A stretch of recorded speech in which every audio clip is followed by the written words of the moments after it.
किया इकबाल और उसका उसमें उन्होंने 1857 के बाद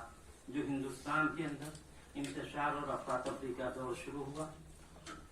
शायरी पर भी उसका असर पड़ा। मीर, सौदा, दर्द और बाद में गालिब वगैरह का तज़किरा करते हुए उन्होंने बहुत सारे अशार के हवाले से इकबाल की उस अर्थ की शायरी को पेश किया है, इसीलिए उसका नाम उन्होंने इकबाल उसका रखा। इकबाल पर उनकी फिर जो दूसरी किताब आई वो तकरीबन 1977-76 में आई और वो है इकबाल और मगरबी मुफक्किरीन। इकबाल और मगरबी मुफक्किरीन में जगन्नाथ आजाद ने इकबाल की शायरी को,